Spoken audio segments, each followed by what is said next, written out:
Assalamualaikum warahmatullahi wabarakatuh.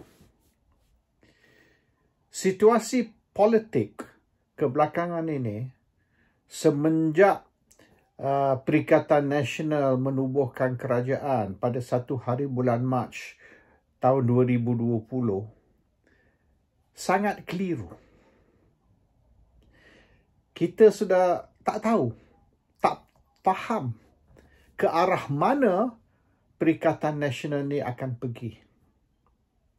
Dan kalau berpandu kepada kenyataan pemimpin-pemimpin dari UMNO, Perikatan, PKR, DAP dan seterusnya, susah kita nak tangkap apa maksud mereka, apa hasrat mereka, matlamat mereka, rancangan mereka. Ini semua tidak terang.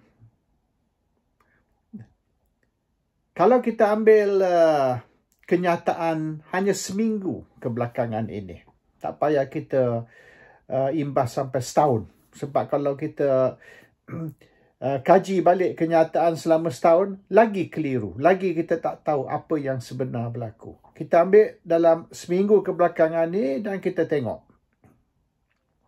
DAP kata mereka tidak boleh bekerjasama dengan UMNO. Oleh kerana pemimpin-pemimpin UMNO ni kleptokrat ataupun lanon, perompak, pencuri. Dan UMNO pula berkata mereka boleh bekerjasama dengan mana-mana pihak sahaja yang hasrat mereka sama, matlamat mereka sama. Dan hasrat atau matlamat itu ialah untuk menjatuhkan kerajaan Muhyiddin Yassin ataupun kerajaan bersatu. Itu hasrat mereka. Maknanya matlamat mereka bukan untuk membangun negara, untuk mengukuhkan ekonomi negara atau apa-apa yang melibatkan kebaikan untuk rakyat. Hanya matlamat mereka nak jatuhkan Muhyiddin, nak jatuhkan Parti Bersatu.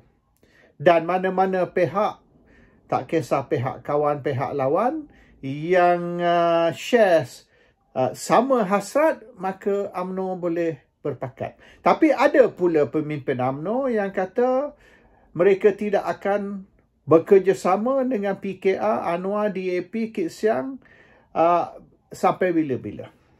Jadi ada dua ni sekarang ni. Kenyataan segolongan pemimpin dan kenyataan segolongan pemimpin lagi yang bercanggah, opposite dari apa yang pemimpin lain beritahu kita. Jadi siapa yang sebenarnya spokesman atau jurucakap resmi bagi UMNO? Ini kita tak tahu.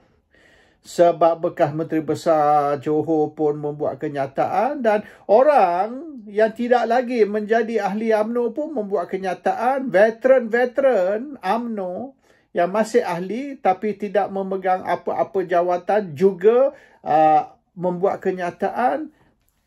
Everybody is making a statement. And everybody is kononnya making a statement on behalf of UMNO. UMNO's mission, UMNO's vision. So, who is the official spokesman? Kenyataan siapa boleh kita ambil sebagai final? Tak tahu. Ahmad Mazlan pun telah buat satu kenyataan hari ini mengatakan yang keputusan mesyuarat Majlis Tertinggi UMNO is final. Iaitu UMNO akan menghadapi pilihan raya secara 3 penjuru, 4 penjuru atau 5 penjuru dan tidak akan kerjasama dengan Parti Bersatu ataupun Muhyiddin. So there's many official statements dan each official statement is opposite, bercanggah. Jadi PKR pun, Anwar pun hari ini buat kenyataan yang sama dengan kenyataan beliau minggu lepas, iaitu pintu untuk PKR atau Pakatan bekerjasama dengan UMNO masih terbuka, belum tutup. So, Anwar kata mereka boleh kerja dengan UMNO, DAP kata cannot. Segolongan dalam UMNO kata mereka boleh kerja sama dengan Parti Bersatu. Satu golongan lagi kata cannot. So there is 10 official policy, dan kesemua official policy ni atau yang dianggap sebagai official policy ni bercanggah ataupun contradict each other. That is the problem. Jadi bagi kita rakyat, kita tak tahu what is the final game plan. Apa dia rancangan akhir semasa pilihan raya. Ada juga kenyataan resmi kononnya yang mengatakan it's going to be a free for all. Semua parti akan bertanding, barisan akan bertanding 222 kerusi parlimen.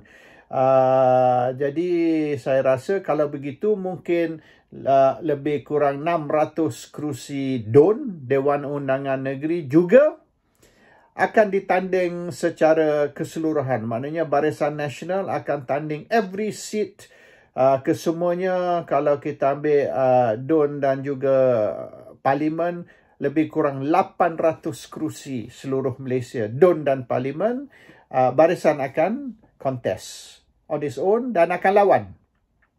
Dan selepas pilihan raya, selepas mereka sudah mengetahui siapa menang banyak mana kerusi dan di mana, barulah mereka akan duduk dan akan bincang untuk menumbuhkan satu kerajaan unity government ataupun coalition bersama parti musuh atau parti yang mereka lawan di dalam pilihan raya untuk membentuk kerajaan. Jadi samalah situasi seperti 1 Mac 2020 baru ni, setahun dulu, di mana parti-parti musuh telah menubuhkan satu kerajaan yang dipanggil Perikatan Nasional, tapi mulai kerajaan itu ditubuhkan hingga hari ini mereka bergaduh. Mereka cemburu, mereka kata dibulilah, kecil hatilah dan macam-macam. Jadi mungkin itu kita akan lihat selepas pilihan raya yang ke-15, iaitu musuh akan bergabung membentuk satu kerajaan dan mereka akan bergaduh selepas itu. Orang ni tak puas hati, orang tu tak puas hati, and so on and so forth. Tapi yang kita tahu, sekiranya Perikatan Nasional ni berpecah, UMNO ataupun Barisan Nasional akan bertanding ke semua 800 kerusi di seluruh Malaysia, DUN dan Parlimen. Perikatan Nasional juga akan bertanding lawan Barisan Nasional, tapi Perikatan Nasional kali ini tidak include UMNO.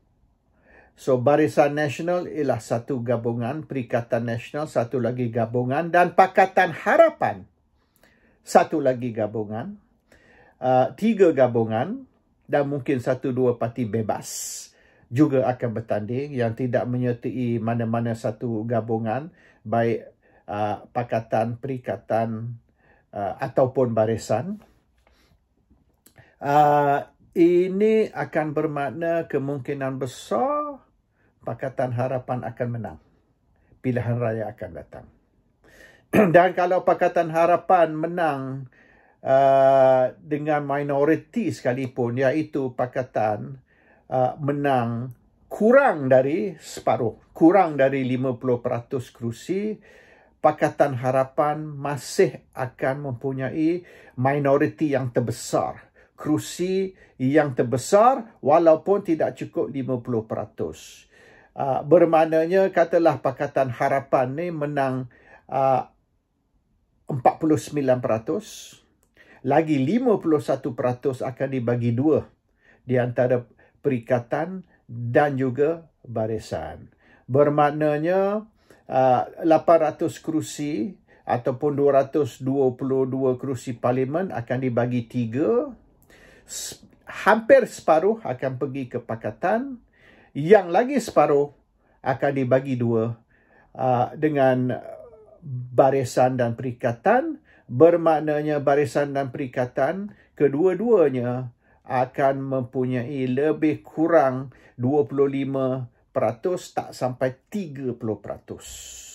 Jadi kalau tak sampai 30% untuk barisan dan juga perikatan, dan sekira pakatan mempunyai hampir 50%, iaitu pakatan akan bentuk kerajaan, tetapi perlu satu dari parti barisan ataupun perikatan menyertai kerajaan pakatan. So, pakatan will be the government, but one of the parties from maybe Sabah ataupun Sarawak, kemungkinan besar, Sabah Sarawak yang mungkin ahli barisan ataupun ahli perikatan akan lompat join pakatan untuk membentuk satu kerajaan.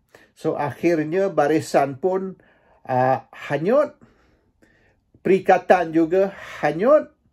Kedua-dua perikatan dan barisan akan kalah pilihan raya yang ke-15, dan yang menang dengan minoriti, tak cukup majoriti, will be pakatan, dan pakatan perlu menjemput satu dari parti lawan dari either barisan ataupun perikatan untuk menyertai kerajaan baru. Itu yang akan mungkin berlaku, dan akhirnya yang rugi ialah UMNO, PAS, Parti Bersatu, dan gabungan barisan dan juga perikatan. Assalamualaikum warahmatullahi wabarakatuh.